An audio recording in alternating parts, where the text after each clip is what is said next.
Well, it's April Fool's Day. Hopefully, we won't be fools today. What's up? What's up? And what I'm excited for today. You know, I'm not a big April Fool's Day fan, so I'm always glad when there's some other moment of national importance that falls on April Fool's Day. Well, it's April Fool's Day. Yeah, sorry, that always makes me happy. Hopefully, I always am thrilled. I'm always thrilled to see that April Fool's Day is being usurped by something as important as major elections for the Republican Party, for really the Democrat Party, really for the entire country. Who knew? Who knew that on a random April Tuesday there would be so much at stake? But really, not since November 5th, 2024, have we had such consequential elections going on in our country at the same time. And we've got two of them here in Florida, which look to be doing okay. In District 6, formerly held by Mike Waltz, we have Randy Fine leading the Democrat candidate there. What's his name? Wheel Weil. It doesn't matter. Pretty soon, no one's going to ever remember that guy's name. And in District 1, we have Jimmy Petronis, who is coming in hot for the seat that was the seat formerly known as Matt Gaetz's. Is now looks like it's going to be Jimmy Petronis' seat. So that's something that's going to be good for the MAGA contingent of the party as we retain control of the House of Representatives. Not only that, though, but now we're looking toward Wisconsin, and Wisconsin's really going to be telling, because there's two things that there's controlling the House of Representatives through the midterms, which looks like it's going to happen. I mean, good Lord willing, unless something totally cuckoo and bananas goes on, the Republican Party, Donald Trump, will retain the House of Representatives, will retain their hold on what's happening with Donald Trump's agenda, and will keep Donald Trump's agenda going strong through the midterms in 2026. But what happens in Wisconsin today could determine whether or not that majority is even keepable, if you will, if it's even keepable, because once these districts get redrawn in Wisconsin, it's going to be very difficult for the Republicans to maintain control of the House with the slim majority that they have. I mean, you're looking at either a much smaller majority or no majority at all. And that means that Donald Trump, A, will not be able to push through any of his legislative efforts for the remaining 2 years of his second term, or Donald Trump will be impeached immediately for no good reason whatsoever. I mean, there's never really any good reason to impeach President Donald Trump, but they don't care. They just do it because that's what they do. Impeachment is in their blood. Impeachment is like pirating. Remember in Pirates of the Caribbean when Orlando Bloom was telling Johnny Depp, "I'll never be a pirate like you," and Johnny Depp goes, "Aye, pirating's in your blood, boy," that kind of thing. And it's basically the same thing. That's what the Democrats say to each other. Like Jamie Raskin. And Jamie Raskin could be looking to, I don't know, Hakeem Jeffries, and Hakeem Jeffries could be like, "I don't want to impeach Donald Trump." And Jamie Raskin will be like, "Aye, impeaching's in your blood, boy," because that's what Democrats do. As soon as they're born, their first word. In fact, I think a lot of them, their first word was impeach. It was either impeach or stock trade. I'm not sure which one it was, but it was either one or the other. By the way, speaking of the Democrats, man, we got big news. They're lining up some contenders for 2026 or 2028 rather, and it is looking dismal. It's looking horrible over there for the Democrats, which look, don't get me wrong. I'm not complaining. I'm not saying the Democrats need better leadership. No, let them have the crappy leaders that they have. Let them run somebody like, I don't know, Kamala Harris or Pete Buttigieg or Tim Walz or any of these other whack jobs they've got. Let them run all those people. Let them, and they're all probably going to run. Let's be honest. That's the word on the street. But they're lining up to see who is going to be defeated first. And I'm all here for it. I'm excited about it, all of it. Real quick, let's check what's going on here in Wisconsin. The poly market average, it's not looking good here in Wisconsin. It's 89% for Susan Crawford, who is the Democrat, against Brad Schimmel. Now, the exit polls, or the polls we saw coming out yesterday, had this within the margin of error. It was like a 1 point margin of error. It wasn't going to be any closer than it was yesterday. But apparently, there's a lot going on in Wisconsin. You've got a lot of money pouring in there. It's technically a blue state as it is, even though Donald Trump won it in 2024. But really what you're starting to see is I guess the Democrat machine really, ramping up. George Soros poured a whole bunch of money into this whole thing. What's his name? JB Pritzker poured a whole bunch of money into this race. And these are people who are just trying to buy this Supreme Court seat.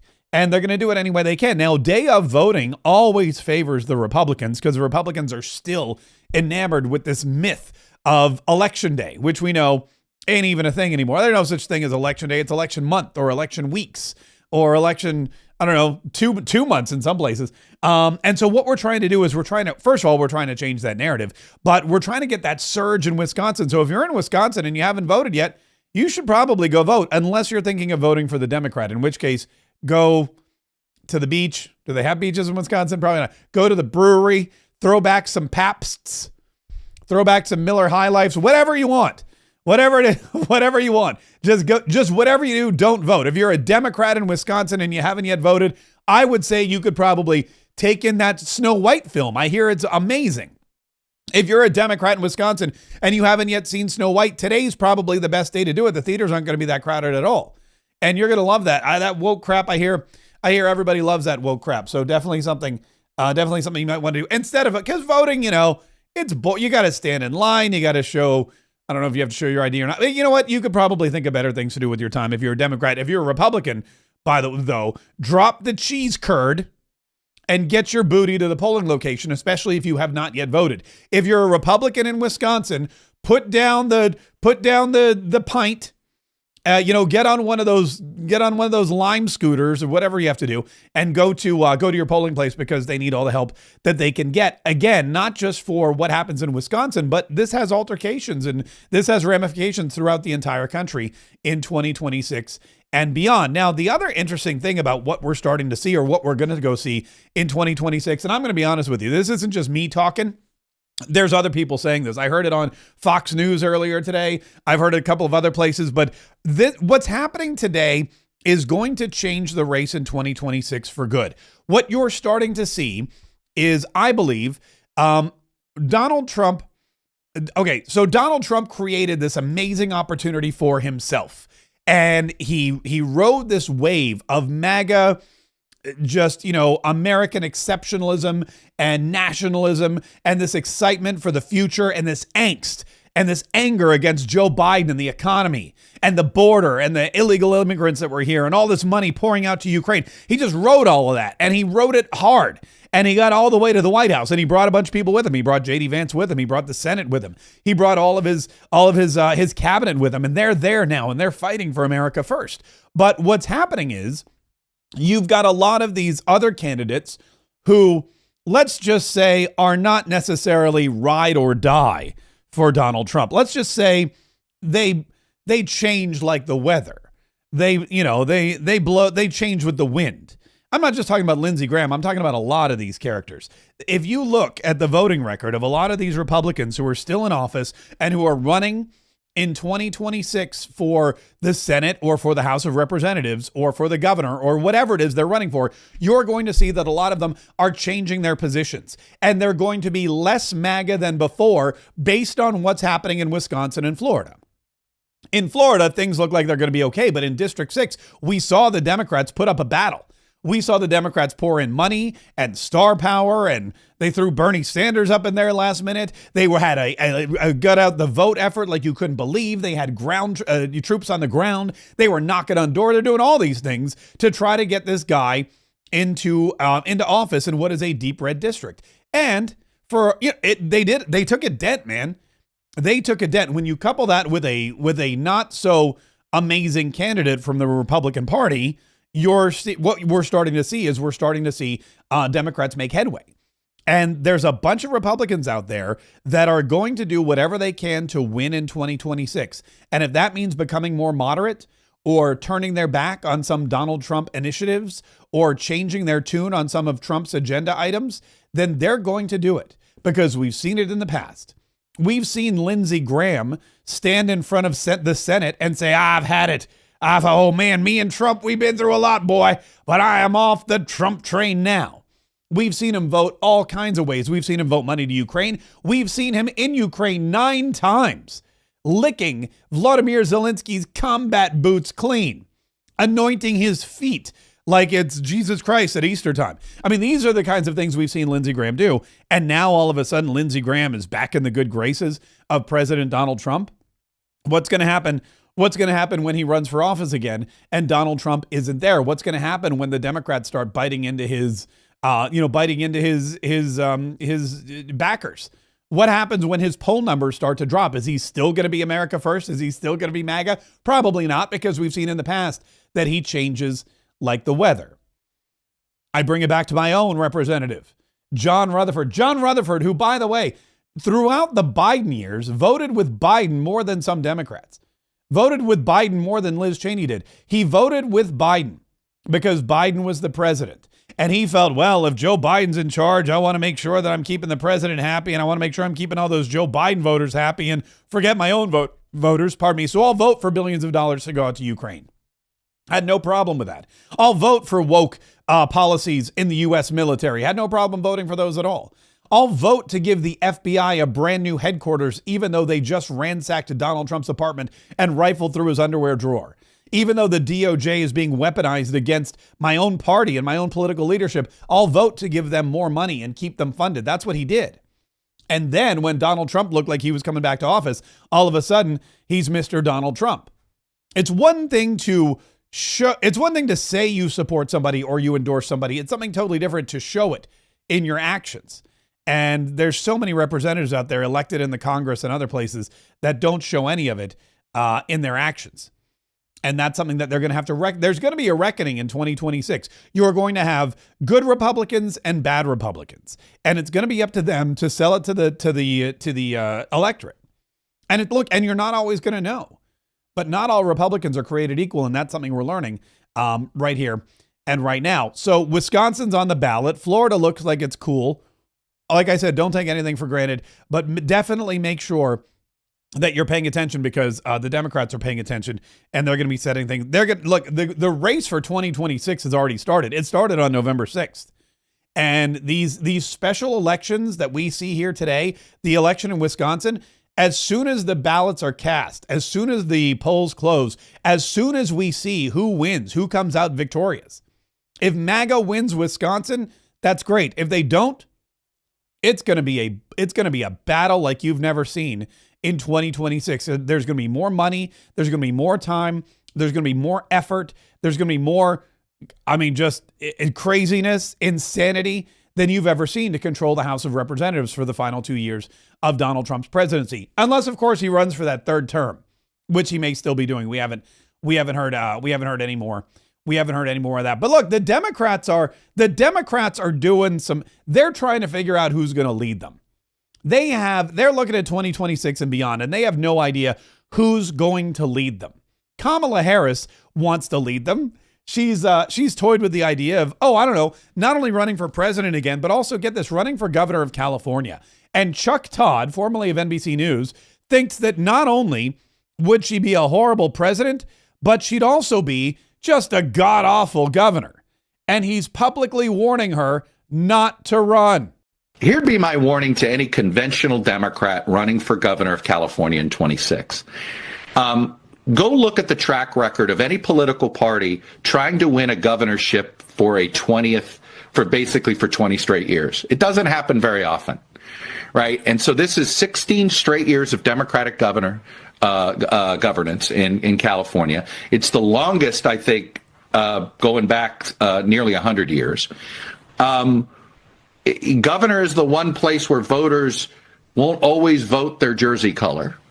So, and I think voters are going to be looking for somebody from the outside. And I think that Harris, somebody who's the former vice president, former U.S. senator, former district attorney in San Francisco, how does she sell change? She's got to somehow run against Gavin Newsom's governorship. So I just don't see the path for her. I could see an outsider Democrat being able to message this. I think it's a tough place for her to be. If I were advising her, I'd tell her, go throw yourself into the rebuild of L.A. and get involved with the L.A. Olympic Committee. Be above politics for a couple of years and come back maybe in 2030 or 2032. Okay. That is Chuck Todd, who, for whatever reason, has forgotten everything he learned about being in television, doesn't know what a camera angle is, doesn't know how to light himself. That's Chuck Todd telling Kamala Harris, you know what? You shouldn't bother running for governor of California in this upcoming election. You shouldn't bother with that. You know what you should do? Why don't you go work for the Olympics? Go work for the Olympic Committee instead, because we don't want you. We don't want you ruining California politics. We don't want you. He's telling Kamala Harris, you don't have a shot. Don't kid yourself, lady. You ain't got no shot at this. You're not going to come in and beat Gavin Newsom's kind of politics. You're not going to be the insider candidate that maintains the governorship in California. You're a lost cause. You are a lost hope. You are a loser. And the best thing you can do is exit politics and go work for the Olympic Committee. Get out of here. We don't need you.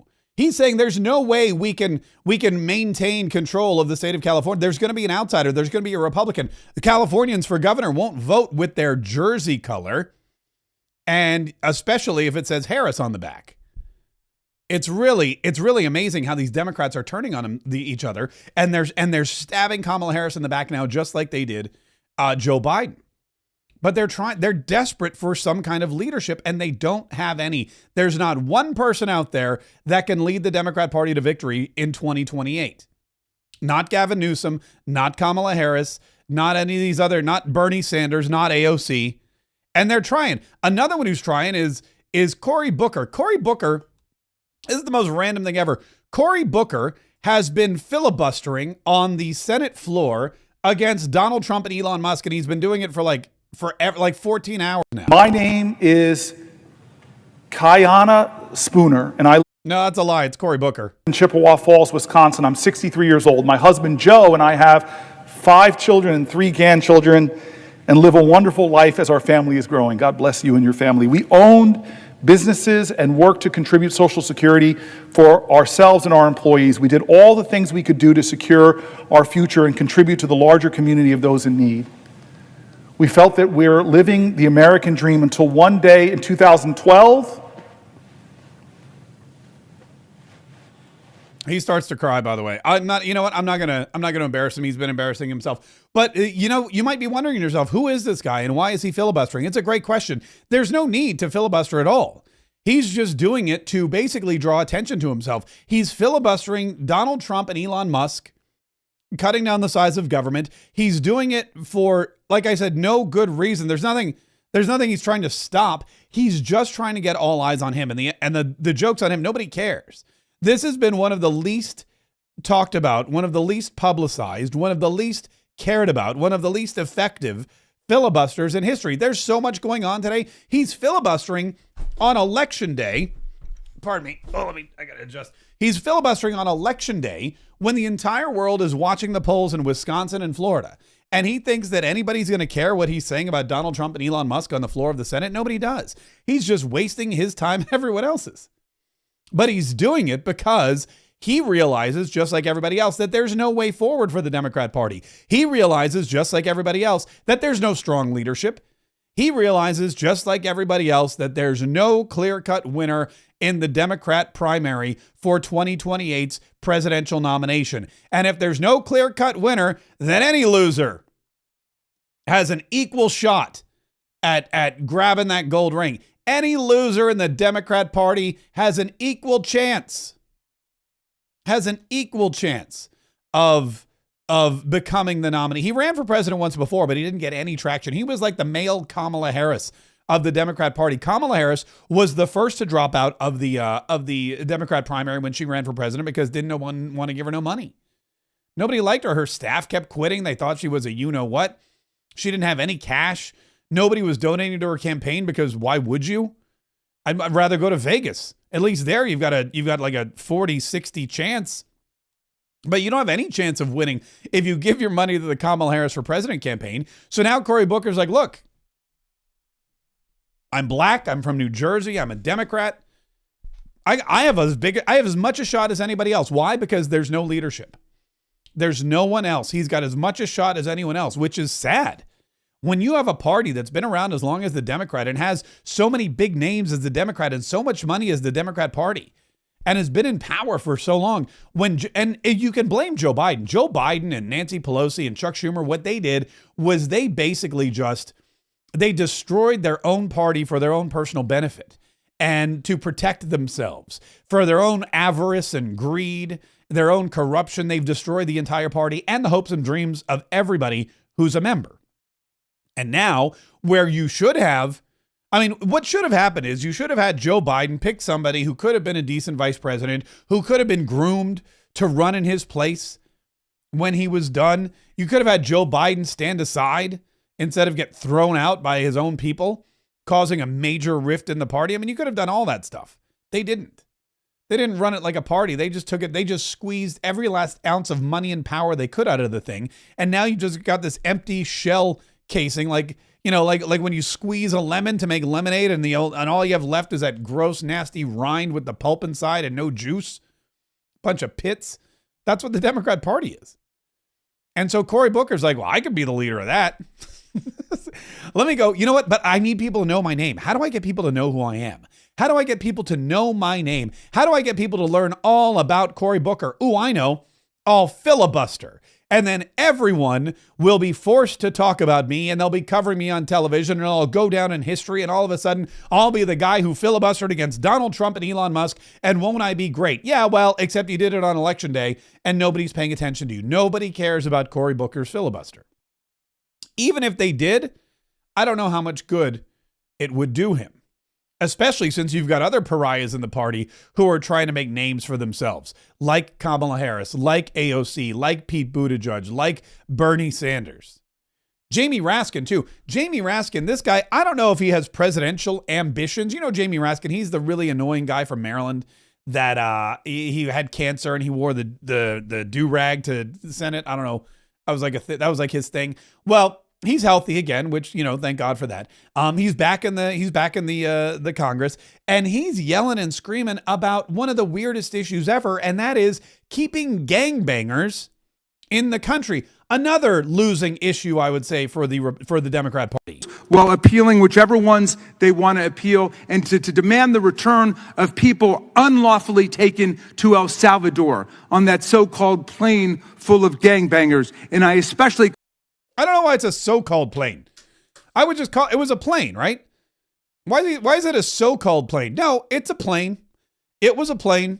While appealing whichever ones they want to appeal, and to demand the return of people unlawfully taken to El Salvador on that so-called plane full of gangbangers. I think he just likes to say gangbangers. Gangbangers. I think he's just excited to say the word gang. Jamie Raskin loves gangbangers. Full of gangbangers. Yeah. And I think that, but it's not a so-called plane. It was an actual plane. Actual plane full of, I guess, so-called gangbangers is probably what he meant to say. While appealing whichever ones they want to appeal, and to demand the return of people unlawfully taken to El Salvador on that so-called plane full of gangbangers. Now, again, it's a weird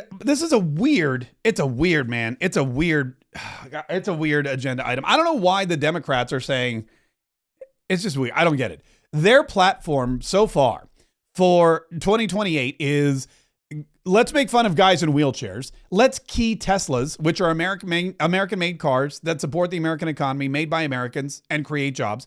And let's also keep violent, dangerous, illegal criminals in this country.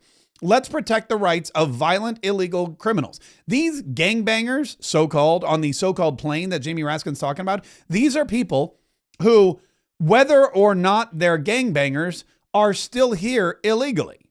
And either way, they don't belong. They definitely don't belong if they are gangbangers. If there's a question in your mind that these people are gangbangers, there should be no question that they're not allowed in the country. And therefore, they should be extricated before, I don't know, maybe they become gangbangers. It's a weird and bizarre thing, but the left, their new pet project is keeping illegal immigrants, as many as they can, dangerous illegal immigrants. They want to keep as many dangerous illegal immigrants as they potentially can in this country. They don't want any gangbangers going back home. They want them all right here in the USA, torturing and tormenting and terrorizing our citizens, committing crimes left, right, and center. Bizarro. Really bizarre. Caroline Levitt was asked about it. There's a reporter at the White House who stopped her and said, I hear that ICE is arresting people just because they have tattoos that look like gang symbols. Is that true? And if so, why are you doing that so bad? Here's what she said. That's not true, actually, Andrew. According to this document, it is. No, according to the Department of Homeland Security and the agents, have you talked to the agents who have been putting their lives on the line to detain these foreign terrorists who have been terrorizing our communities? TDA is a vicious gang that has taken the lives of American women. And our agents on the front lines take deporting these people with the utmost seriousness, and there is a litany of criteria that they use to ensure that these individuals qualify as foreign terrorists and to ensure that they qualify for deportation. And the president made it incredibly clear to the American public that there would be a mass deportation campaign of not just foreign terrorists, but also illegal criminal aliens who have been wreaking havoc on American communities. And shame on you and shame on the mainstream media for trying to cover for these individuals who have. This is a vicious gang, Andrew. This is a vicious gang that has taken the lives of American women. The government filed in court, which says all. And you said yourself there are 8 criteria on that document. They need 8 points. And you are questioning the credibility of these agents who are putting their life on the line to protect your life and the life of everybody in this group and everybody across the country. And their credibility should be questioned. They finally have a president who is allowing them to do their jobs, and God bless them for doing it. Yeah. I love when she says shame on you to the press, which it seems like more and more she says, shame on you, press. Shame on you, press, for being such horrible people. For you people that are loving, the gangbangers. Like Jamie Raskin. That man loves gangbangers. Another one is Chris Coons. Chris Coons, by the way, is from Delaware. And that whole, there's that whole, I don't even know if you call it New England, but it's that whole Delmarva, DC? No, that's Delaware, Maryland, and Virginia, that whole area. You've got a bunch of wackadoodle Democrats in there. I mean, not even, I'm not talking about your New England Democrats. We know that New England Democrats are a rare breed. The Elizabeth Warrens, the Pocahontases, the what's her name? What's the one with the purple hair? Rosa DeLauro. All of those people. It's all those people. Those people are just bizarro. But the ones in that Beltway area, Delaware, Virginia, and Maryland, they're just dangerous. They're just dangerous crazy. And one of them is Chris Coons, who, fun fact, took Joe Biden's seat as senator from Delaware, also lied about Joe Biden's mental ability to execute the office of president, mental and physical. But they all lied. But Chris Coons was one of the biggest liars because he owed his entire career to Joseph Robinette Biden Jr. And Chris Coons was on television yesterday basically doing the other thing that the Democrats like to do, and that is insult Trump voters and half of the country who supported President Donald Trump in 2024. Look, your average Trump voter laughs at us and says he's owning the libs. And your average middle American says, why are you wasting your time worrying about Greenland? I can't even find it on a map. Your average Trump voter and your average middle American, which, by the way, he's talking about the same people. He's saying they're so stupid, they can't even find Greenland on a map. Look, your average Trump voter laughs at us and says he's owning the libs. And your average middle American says, why are you wasting your time worrying about Greenland? I can't even find it on a map. Yeah. By the way, what he's doing there, he just made an argument. I don't know if he knows this or not, but he just bolstered Donald Trump's argument for getting rid of the Department of Education. Probably not something he meant to do. But again, these Democrats, they're trying, he's trying his best to be so clever and so smart and make these quips and attack the Republicans for being idiots. You don't even know where Greenland is on a map. You stupid. You come to us and say, oh, Donald Trump's owning the libs, but you don't even know basic geography. And that's what the Democrats think. So their platform, once again, for 2028 is half the country is stupid, and we need to keep illegal criminal aliens and gang members here in the United States of America as long as possible, because they have rights, more rights than you do, to feel safe. It's really, really bizarre. Also, the other platform that they've come up with, which again, I don't think like a liberal. I don't understand liberalism. I've tried, but I don't know if I'm just too smart or if I have too much common sense, or both. You probably find yourself in the same position. But sometimes, they always say There's that old saying, you never really understand a man until you walk a mile in his shoes. So I'm like, all right, let me put myself in the position of it. Let me think like a Democrat. And I just can't lower my intellect that much. Like it's just physically impossible for me to separate myself from common sense for any amount of time to think like a Democrat. But the other thing they do is they continue to attack Elon Musk, and they continue to attack Doge, and they continue to attack the guy who isn't stealing from them, but the guy who is pointing out who's stealing from them. I mean, you've got Democrats and Democrat voters and Democrat taxpayers, and all of these people are being swindled and robbed and taken advantage of by, I mean, let's be honest, mostly Democrats in Congress. Elon Musk comes in. Donald Trump goes, Elon, go tell everybody what's happening. And Elon Musk comes in and goes, they're stealing from you, and they're stealing from you, and they're stealing from you, and I'm going to stop it, and we're all going to save hundreds of billions of dollars. And Elon Musk does all of that, and people are mad at him. They're furious. They can't take it. They want to burn his Teslas down. They want to bankrupt him. They celebrate when his stock price falls. And that's Tim Walz. That's the elected officials who are supposed to be for Americans. Those are the elected officials who are supposed to be there to help grow the economy and help Americans get jobs. No, they're hoping that American industries fail because they don't like the guy in charge because he's pointing out who the crooks are. But Elon Musk isn't stopping. He did a Twitter Spaces or an X Spaces earlier today. Listen to this. He found out that the Democrats are doing what the Democrats do best, and that is destroying evidence, but they're doing it really badly. In fact, I believe someone is going to be arrested tomorrow. This is someone who actually stole 400,000 Social Security numbers and personal information from the Social Security database, and was selling Social Security numbers and all the identification information in order for people to basically steal money from Social Security. And this is like, by the way, a particular avenue of fraud for like illegal immigrants and for voter fraud, because the main way that identification is established in the United States is via Social Security. So if you compromise the Social Security system, you can basically get people to get de facto registered to vote, even if they're not citizens, and to get a bunch of benefits and to milk the system. It's pretty insane. Like the Democrats basically taken every part of the government that could possibly be bent towards providing financial incentives for illegal immigrants to come to and remain in the United States, whether it's the Social Security, disability, Medicare, unemployment, even like IRS refunds without any income. It's wild. The diverted FEMA funds, which is supposed to be for helping Americans in distress from natural disasters, to pay for luxury hotels in New York for illegals to stay there. In fact, they're still there. Those hotels are still active. That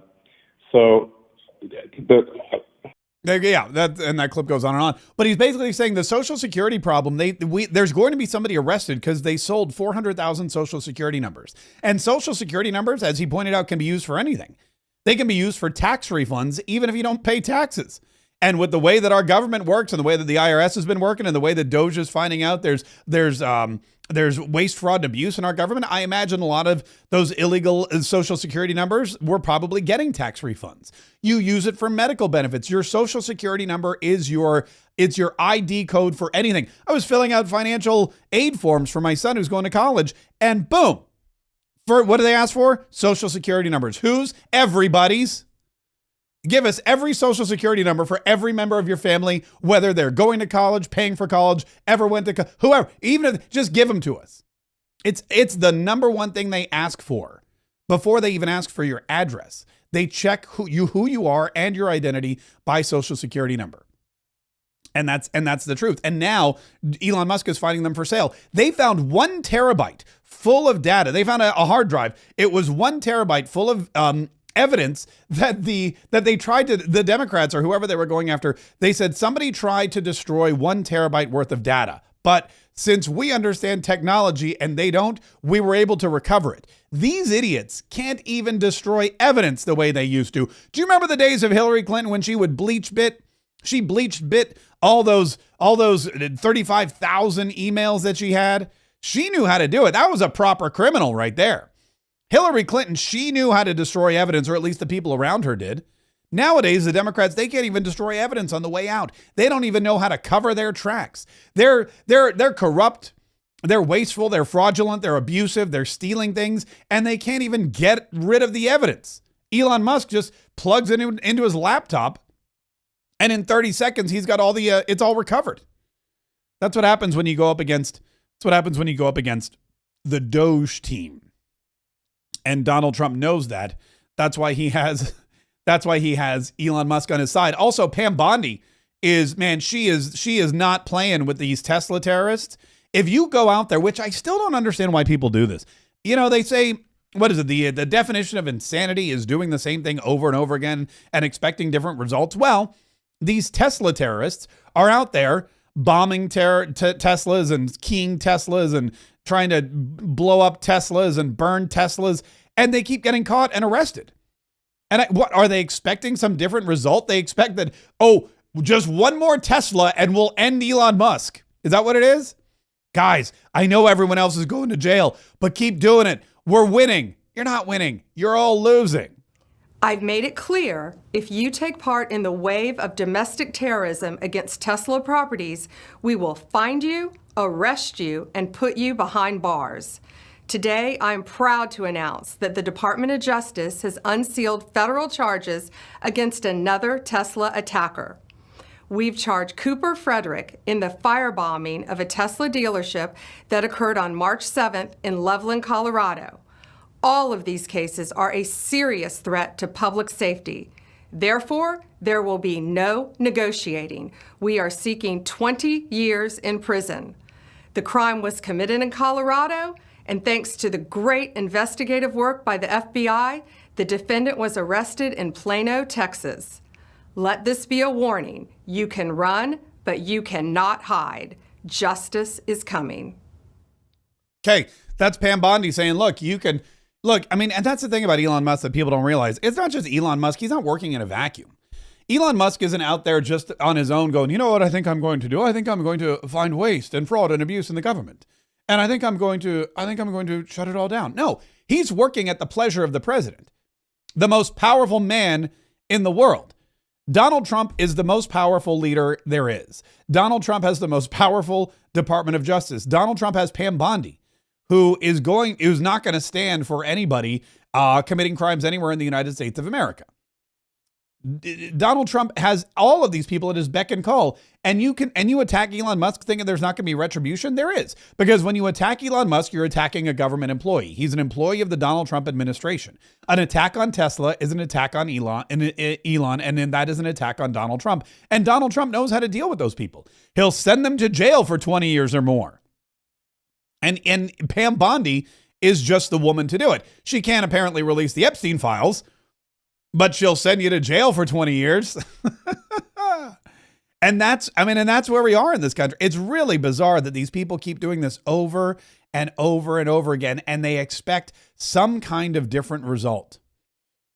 It's like these countries and the tariffs. We see what happens when tariffs are instituted. We see what happens with reciprocal tariffs or fair tariffs. You know, Donald Trump saying, all right, if you're going to tariff me, I'm going to tariff you right back. And we see the anger and the resentment that you get in all these countries. We see how Canada whimpers and whines like a little baby who just lost its teddy bear. We see how when these countries get caught, they don't go, you got me, jig is up. They lash out and they say, America's over and we're not going to take it anymore. And all this other ridiculous stuff. When the fact of the matter is, all Donald Trump is doing is leveling the playing field, and it's working.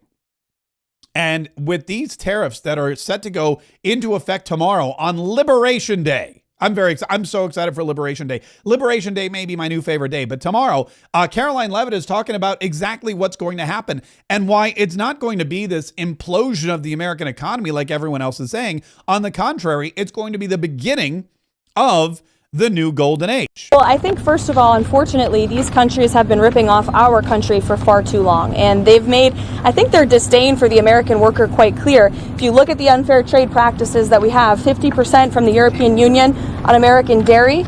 You have a 700% tariff from Japan on American rice. You have a 100% tariff from India on American agricultural products. You have nearly a 300% tariff from Canada on American butter and American cheese.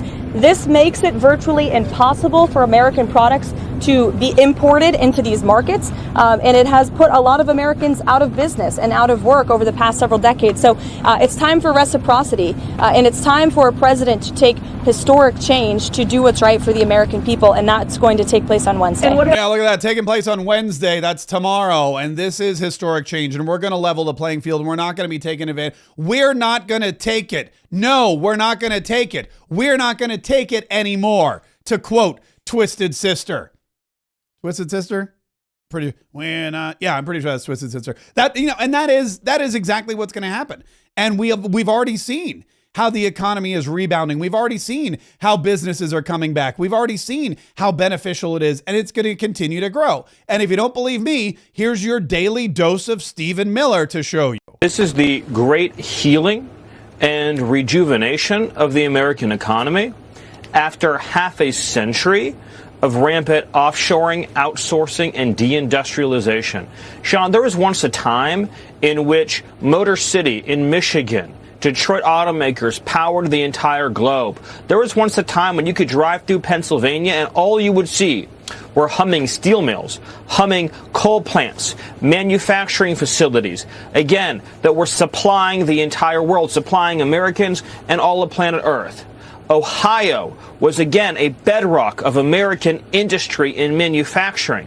Foreign countries like China, Canada, Mexico, Cambodia, Vietnam, and the European Union took advantage of our country and our leaders, and they used both high tariffs, illegal subsidies, product dumping, currency manipulation, intellectual property theft, and other unfair trade practices and predatory trade practices to crush American industry.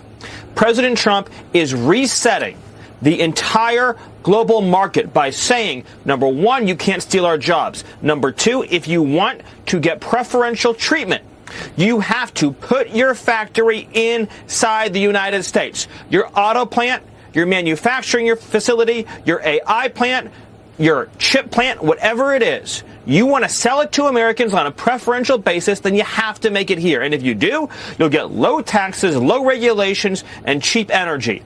But if you sell it to us from overseas, then yes, you will pay a tariff. Yeah, and we're going to be richer than we ever were before, and we're not going to have to rely on taxing the yin-yang out of our citizens, and apparently out of our illegals, because with their social security numbers, hopefully we're taxing them as well. But that's what we're on the brink on. That's what's happening. That's what's going to be going on. You have Donald Trump, who is creating a situation where the rest of the world will finally be paying their fair share. And for whatever reason, Americans are angry about it. Americans are angry about it. They didn't like when Donald Trump cut taxes. And now he's like, all right, fine, I'll impose tariffs. Now they don't like when Donald Trump imposes tariffs.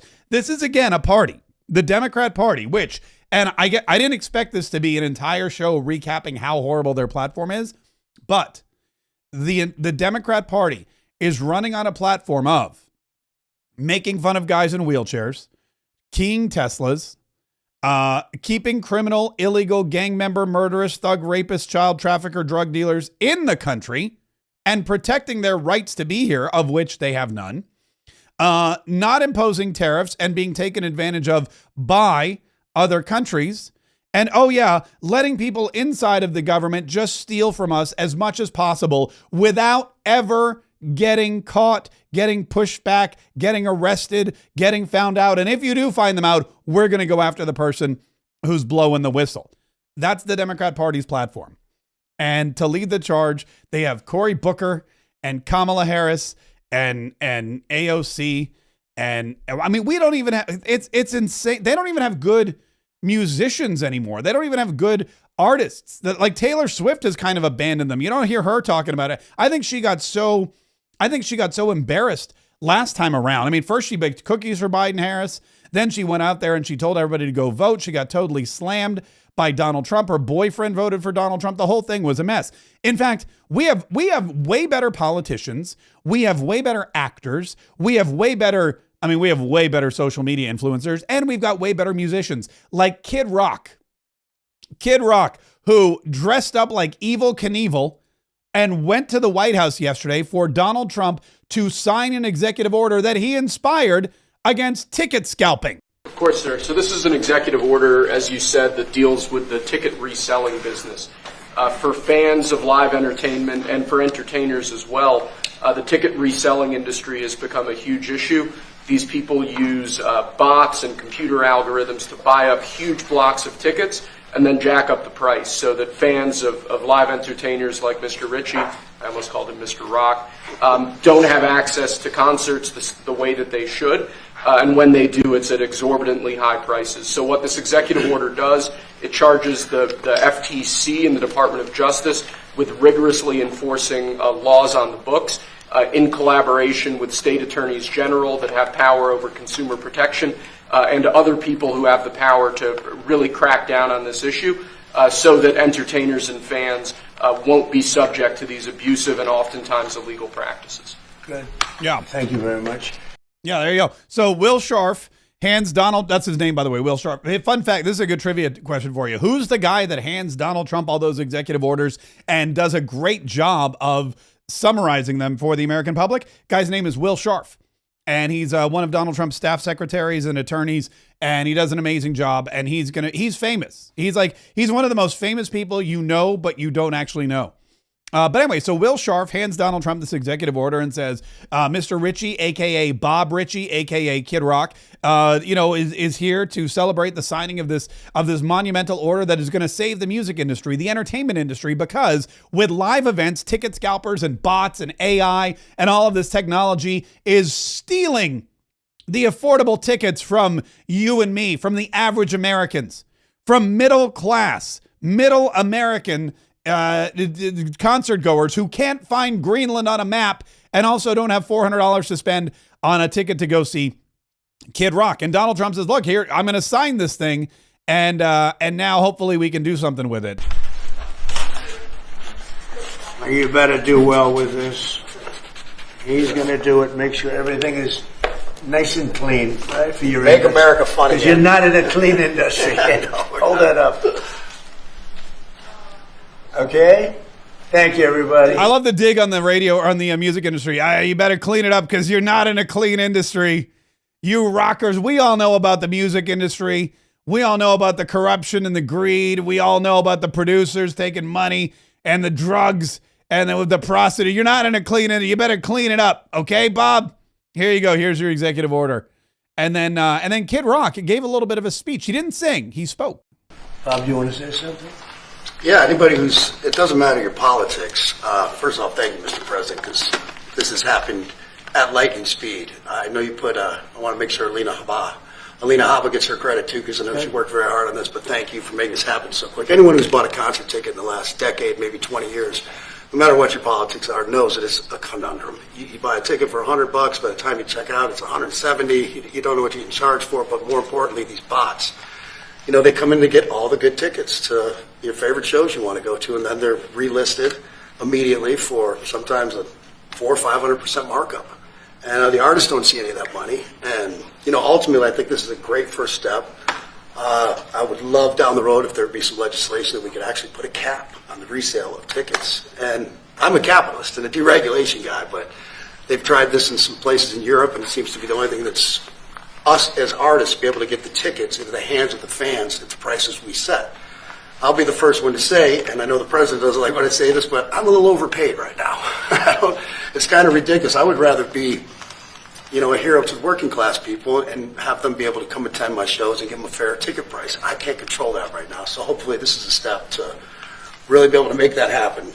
I mean, there is a way around that, but well, that's a conversation. That's a conversation for another day. But that's Kid Rock saying, look, we gotta deal with this problem with the ticket prices and the price gouging. And I'm shocked that bots are buying up all the tickets because, every time I go on the computer to buy concert tickets, I have to prove that I'm not a robot. So how are these bots getting through? Obviously, they've figured out a way around that I am not a robot security check.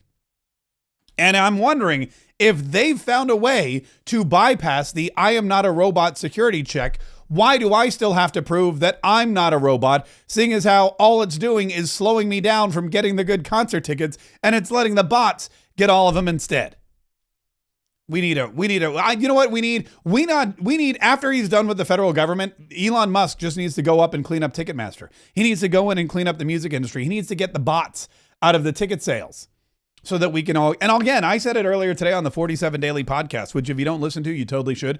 But we talked all about this. And I mentioned the big thing that concerns me isn't necessarily even the ticket prices, because I get it, but it's the $12 beers at the stadium. When I can buy 2 6-packs of beer for the price of 1 beer at the stadium, I feel like that's maybe a little bit of an issue. It's when you have a hoodie that costs $120. I know what hoodies cost. I sell hoodies.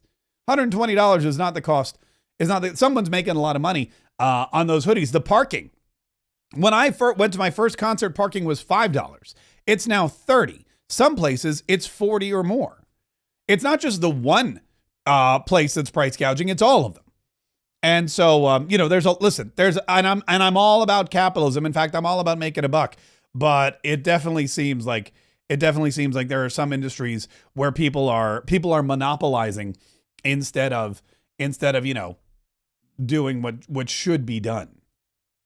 Speaking of making a buck, speaking of capitalism, tomorrow night, I am thrilled to be hosting yet again my Dollars for Followers Masterclass. If you have followers and you would like dollars, it's easy to do. If you create content that creates cash flow, then guess what? You're ahead of the game. And that's exactly what I do every single day. And it's what I teach people to do in my 60-minute online masterclass. It happens tomorrow night, Liberation Day at 8 p.m. Tomorrow, Donald Trump has declared to be Liberation Day. If you would like to liberate yourself from poverty, liberate yourself from obscurity, if you want to liberate your bank account from the cobwebs, and you have some social media in your position, all you have to do is go to dollarsforfollowers.com and sign up for my masterclass. It's $17. It's 1 hour, and it is truly life-changing for a lot of people. In just 1 hour, I'm going to teach you my most profitable sales, content, and social media techniques that I use to make $1 for every follower. And then I'll give you my proven step-by-step blueprint to get even more followers and profit over and over again. There's 3 parts to the class, 20 minutes each. There's live content updates and audits, and there's profile. We call them glow ups, but they're profile transformations. Whatever you need to take your social media posts and your content and your likes and your shares and your followers and your finances to the next level. That's what you're going to get tomorrow, 8 p.m. Liberation Day. Go to dollarsforfollowers.com right now. Dollarsforfollowers.com. You can go to the link in the description of this video. Fun fact, I'm not going to be able to do this class next week. So if you're like, I'll do it next week, the answer is no, you won't. I'm going to be in DC. So you better, if you've ever wanted to take this class, now's the time, because it may be a while until we offer it again. Dollarsforfollowers.com. Join us tomorrow. It's $17, which is basically like nothing. And there's a money back guarantee. So if for some reason you're like, Mark Kaye, I didn't get $17 worth of value out of that class. First of all, you're gonna. Second of all, no problem. I'll give you all your money back. So there's really no risk. And there's no reason for you not to join us tomorrow night at 8 p.m. for the Dollars for Followers masterclass, which I'm always really very excited about. One last thing I wanted to share with you is about these judges. You know, there's the big thing that we've got a problem with is, of course, that the Democrats, because they have no power anywhere else, they have no power in the government. They have no power in the House of Representatives. They have no power in the White House. They have no power in Congress. They have no power in any of those places. So as a result, they go to the only place where they do have power. And the only place that they do currently have power is in the court system. So they find the most liberal judges they can. They find the judges that are not afraid to legislate from the bench. They find the judges who are willing to put their careers on the line and make these one-sided judgments against President Donald Trump, make these ridiculously biased decisions that they have in places where they have no authority, sweeping injunctions that aren't just for the parties involved, but nationwide. And there's a lot of talk now on Capitol Hill and in the Senate about these nationwide injunctions. And where do they even come from? What legal premise allows a district court judge to tell the rest of the country how and what they can and should do? And Senator John Kennedy from Louisiana, was asking about this in the Senate the other day. Elon Musk reposted this. Listen to this. Senator, a universal injunction is what we call an order from a court enjoining the government in a way that goes beyond the parties to the case, but applies nationwide or in some cases universally to enjoin the government. Is it sometimes referred to as a nationwide injunction? Yes, it is, Senator. What's the statutory basis for a federal judge issuing an order that affects people other than the parties before the court? I'm not aware of a statutory basis, Senator. There is no statutory basis, is there? No, Senator. What's the United States Supreme Court opinion which interprets the Constitution in a way that allows a federal district court judge to do this? Can you name me that case? I'm not aware of one, Senator. There isn't one, is there? I'm not aware of one, Senator. Explain to me how this works. How can a federal judge issue an order that affects everybody else other than those in front of him or her? How is that possible? It shouldn't be possible, Senator, but district courts do it all the time. I think on the theory that the courts need to enjoin a federal policy from going into effect, and they often will enjoin it as nationwide, so all non-parties are protected by that injunction. I thought that if you wanted to affect parties who aren't in court, you had to file a class action. That's correct, Senator. So why don't the federal judges, instead of issuing a universal injunction with no legal basis, tell the plaintiff, look, you got to go file a class action if you want to impact parties who aren't subject to my court? Senator, the Department of Justice makes that argument all the time in our briefs. I think in many cases, class actions would be inappropriate. They wouldn't. The plaintiffs couldn't satisfy Rule 23 to establish a class.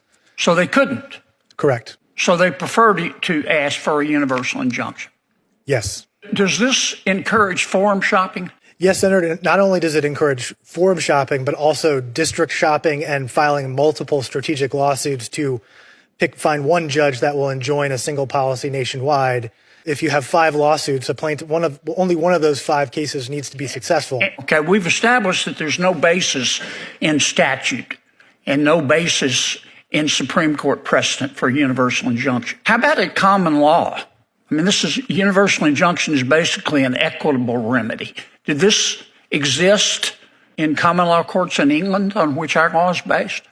I don't believe so, Senator. I think the government has cited cases from the Supreme Court that says, courts are really bound by the scope of relief that a court in equity would have granted back in England before the founding. And the courts at that time would grant relief to the parties in the case, not far beyond A universal injunction as a remedy is unknown in English common law, is it not? I haven't done the research that far back, but I'm not aware of I have. It's unknown. Wasn't part of equity.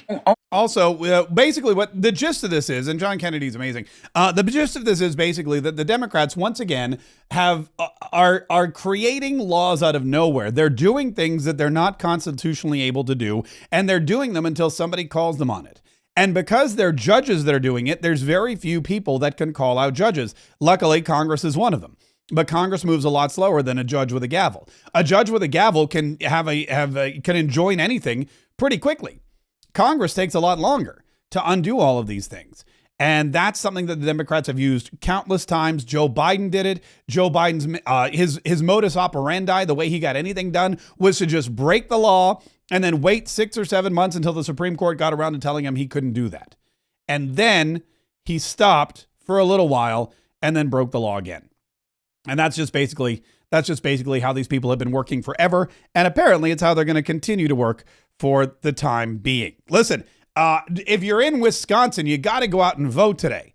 If you're in Wisconsin, you got to go out and vote because it's it's it. This is all we got left. We got today, and then we're done. Missy, who's in Wisconsin, said, "Thanks, Mark, for reminding everyone to vote for the last week. I appreciate it." Missy, it's in all of our best interest that everyone in Wisconsin goes out to vote, and I appreciate the $5 super chat as a result. So yes, today's the last day, and it's the tightest battle we've seen. And if it goes south, if it goes the other way, we're going to have a real problem come 2026. Also, we got a super chat from Carrie Monroe, who writes, "Thank you for giving us the news in an entertaining way. Best way to start the day." Carrie Monroe, I am so glad that you're starting the day with us, and I'm so glad that you enjoyed the show, and I really appreciate the super chat. That is very generous. Of course, every super chat goes right back into the show. Every dollar that you throw at us, whether it's a Rumble rant or a super chat, or if you just want to drop a bag of cash on my front door, typically I have cameras and I call the cops, but unless you're carrying a bag of cash, that's the only way. In fact, I may even open the door and give you a sticker or something. But any and all support that you can give to the show in any way goes right back into the show so that we can continue to do what we do. So we can continue to bring you the news in a fun and entertaining way, so that we can start your day right, so that we can let you know, here are the threats. Here's who's coming after you. Here's how they're doing it. Here's what you need to watch out for. Here's how you can combat them. Here's how you should vote. Here's when you need to vote. Here's what happens if you don't vote. All of these things are very important, and you need somebody who's going to bring you the information and the entertainment and the enlightenment and keep you inspired and keep you on the right track and keep you fighting every single day to save the Republic. We have an after party. Starts at Kayetriots.com and our Kayetriot Club. If you're not a member of the Kayetriot Club, go to our locals page, join, become a supporter. You get all kinds of great stuff. For example, you get 25% off everything in the Mark Kaye shop. You get to enjoy our after party broadcast, of which we are starting one in just moments. And of course, you get a free sticker kit too. If you want the Mar-a-Lago sticker, which is available only to Kayetriot Club members. The 47 Daily Podcast sticker, also available only to Kayetriot Club members. The Gulf of America sticker, Kayetriots. It's an amazing thing. There's so much fun. There's so much benefit to it. And we have a blast every single day when we kick off our after party, which again begins in 3 minutes. Join the Kayetriot Club. Go to Kayetriots.com.